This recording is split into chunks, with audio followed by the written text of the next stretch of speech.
मित्रों, अंबेडकर जयंती के अवसर पर मैं आपको संविधान का एक ऐसा प्रसंग सुना रहा हूं जो यकीनन आपने ना कभी सुना होगा, ना पढ़ा होगा और ना ये पुस्तकों में उपलब्ध है। ये मैंने नेशनल आर्काइव से जो दस्तावेज मिले, दुर्लभ दस्तावेज मिले हैं, उनके आधार पर, अपनी स्वयं की रिसर्च के आधार पर और सर्कमस्टांशियल एविडेंसेस को जोड़ के एक कड़ी बनाई है, उसके आधार पर मैंने ये प्रसंग तैयार किया है और इसको मैंने नाम दिया है डॉक्टर अंबेडकर मास्टर स्ट्रोक। अब मैं आपको इसकी बैकग्राउंड समझाता हूँ। 24 जुलाई 1949 संडे का दिन, संविधान सभा के अध्यक्ष डॉक्टर राजेंद्र प्रसाद जी ने डॉक्टर अंबेडकर को अपने घर जलपान पे, चाय पे बुलाया। सुबह का टाइम था, 7-8 बजे होंगे।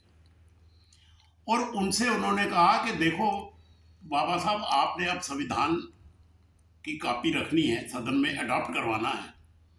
मैं ये चाहता हूं कि ये संविधान सर्वसम्मति से अडॉप्ट हो जाए, क्योंकि मुझे ऐसी शंका है कि 2-4 मेंबर ना कर सकते हैं, नेगेटिव वोट दे सकते हैं या मत विभाजन की मांग कर सकते हैं। मत विभाजन ना हो और 100% सहमति से संविधान पारित हो जाए तो आनंद आ जाएगा। एक नया मुल्क जो बनेगा उसका आगाज ही बहुत अच्छा हो जाएगा।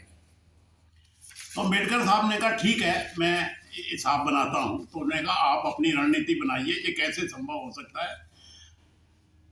अम्बेडकर साहब ने कहा संभव हो जाएगा, लेकिन आपकी मुझे हेल्प चाहिए, क्योंकि संविधान सभा के अध्यक्ष आप हैं और आपके कुछ विशेषाधिकार होते हैं, कुछ प्रेरोगेटिव्स होते हैं जो अध्यक्ष के नाते आप इस्तेमाल कर सकते हैं।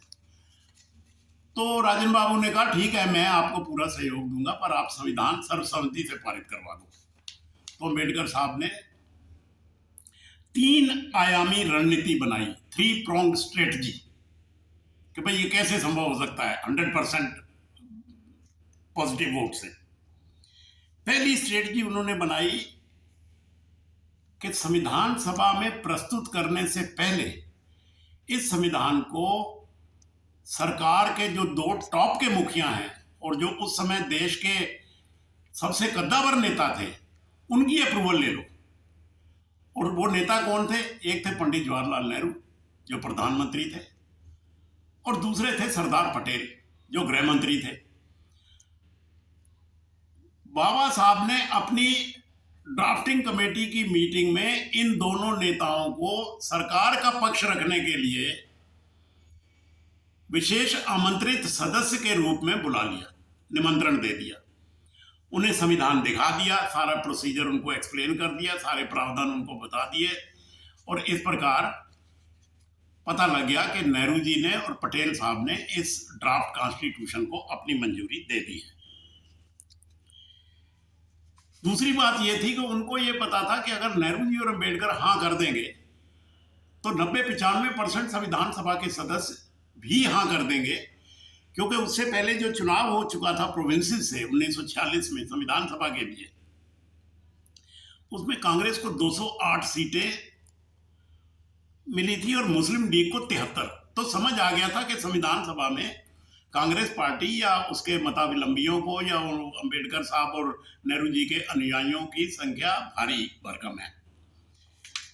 दूसरी बात यह है कि संविधान सभा की मीटिंग में मुस्लिम लीग के मेंबर पार्टिसिपेट नहीं कर रहे थे, क्योंकि जिन्ना साहब ने कोई कॉल दे दी थी कि 2 नेशन थ्योरी वगैरह की, वो झगड़ा पड़ गया था। और बाद में काफ़ी लोग जो संविधान सभा में नहीं आए वो पाकिस्तान चले गए थे, 80-90 के करीब मेंबर होंगे।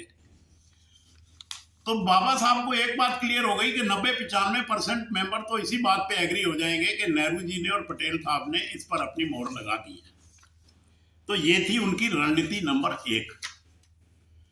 रणनीति नंबर 2, बाबा साहब ने कहा कि ये जो मैं संविधान का फाइनल कॉपी रखूंगा संविधान सभा में, उसके साथ मुझे ड्राफ्टिंग कमेटी की रिपोर्ट भी रखनी पड़ेगी जिसने इस पर मोहर लगाई है, और मुझे ये भी बताना पड़ेगा कि क्या क्या नए प्रसंग मैंने जोड़े हैं, क्या क्या बदले हैं, क्या क्या डिपार्चर किया है पहले प्रोविजन से। तो वो तो संविधान सभा को बताना पड़ेगा, उनकी अप्रूवल लेनी पड़ेगी। तो वो जो रिपोर्ट है जिसमें ये सारा विवरण हो, वो रिपोर्ट टेबल तो हो पर उस पर चर्चा ना हो, क्योंकि चर्चा यदि हो गई तो विवादास्पद मुद्दे फिर से उठ जाएंगे। तो इस पर उन्होंने कहा कि राजेंद्र प्रसाद जी से कि सर अगर आप इस रिपोर्ट को टेबल तो कर दें पर चर्चा के लिए एग्री ना करें तो ये जो कंट्रोवर्शियल मुद्दे उठने के चांस हैं वो सब बंद हो जाएंगे और सहमति बनना आसान हो जाएगा पूरे सदन की। रणनीति का तीसरा नंबर 3 जो बाबा साहब ने बनाई, उन्होंने कहा कि जैसे ही मैं प्रस्ताव रखूंगा और उस पर वोटिंग होगी और प्रस्ताव पारित होगा तो ये मैसेज भेज दिया गया कुछ सदस्यों को कि आप एकदम मेजें थपथपाएं, हाथ मिलाएं, गले लगें, नारेबाजी करें, खुशनुमा माहौल बना दें कि भाई संविधान पारित हो गया। तो कोई सदस्य कोई पॉइंट ऑफ ऑर्डर नहीं उठाएगा, कोई विवादास्पद मुद्दा नहीं उठाएगा, कोई प्रसंग छोड़ के कोई प्रावधान उठा के वो कहेगा नहीं इस पे चर्चा करो, इस पे चर्चा करो।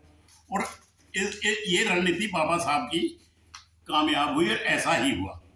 क्या हुआ? 26 नवंबर 1949 का दिन तय हुआ जिसको हम संविधान दिवस कहते हैं। एजेंडा में लिखा गया कि डॉक्टर अंबेडकर ये रेजोल्यूशन मूव करेंगे, संविधान पारित किया जाए। तो संविधान सभा के जो अध्यक्ष थे उन्होंने अनाउंस किया चेयर से, now I request doctor B R Ambedkar to please move is motion. तो बाबा साहब ने कहा सर विद योर परमिशन, जैसा कि होता है विधानसभा में और लोकसभाओं में, sir with your permission I move that this house agrees with the Constitution of India as settled by the drafting committee। यानी कि ये सदन ड्राफ्टिंग कमेटी द्वारा सेटल किए गए भारत के संविधान से सहमत है। ये प्रस्ताव उन्होंने प्रस्तुत किया।